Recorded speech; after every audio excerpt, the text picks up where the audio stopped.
سمندر کی گہرائیوں میں ایک جل پری رہتی تھی جس کا نام ماہنور تھا۔ ماہنور کی آواز اتنی دلکش تھی کہ سمندر کی مخلوقات اسے سننے کے لیے جمع ہو جاتی تھیں۔ وہ ہر روز سمندر کی سطح پر آتی اور اپنے خوابوں کو آسمان کی طرف دیکھ کر سجاتی۔ اس کا سب سے بڑا خواب تھا کہ وہ زمین کی دنیا کو دیکھے اور انسانوں کے بارے میں جانے۔ ایک دن ماہنور نے ساحل پر ایک نوجوان شہزادے کو دیکھا جس کا نام زید تھا۔ زید طوفان کے دوران اپنے جہاز سے گر گیا تھا اور بے ہوش ہو کر ساحل پر آ گیا۔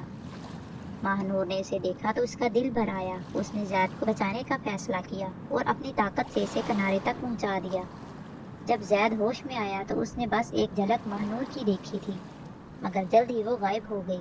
زید کو یقین نہ آیا کہ اسے ایک جل پری نے بچایا ہے۔ وقت گزرتا گیا مگر ماہنور زید کو بھلا نہیں سکی۔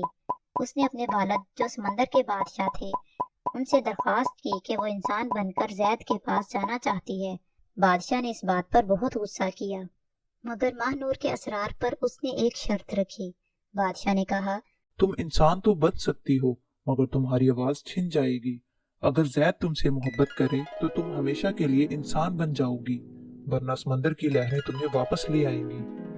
ماہنور نے اپنی آواز قربان کر کے انسان بننے کی ہمت کر لی۔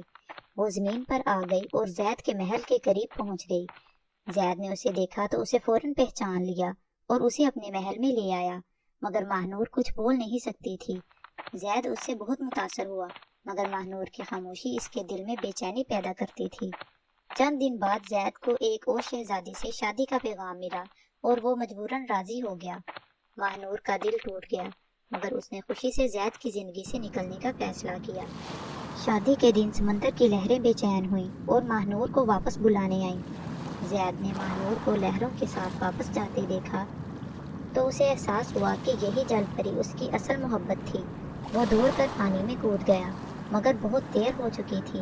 ماہنور واپس سمندر میں جا چکی تھی اور زید اس کی محبت کی یادوں کے سہارے زندگی گزارنے لگا۔ یوں ماہنور کی قربانی اور خاموش محبت کی کہانی سمندر کی لہروں اور ہوا کی سرگوشیوں میں ہمیشہ کے لیے زندہ رہ گئی۔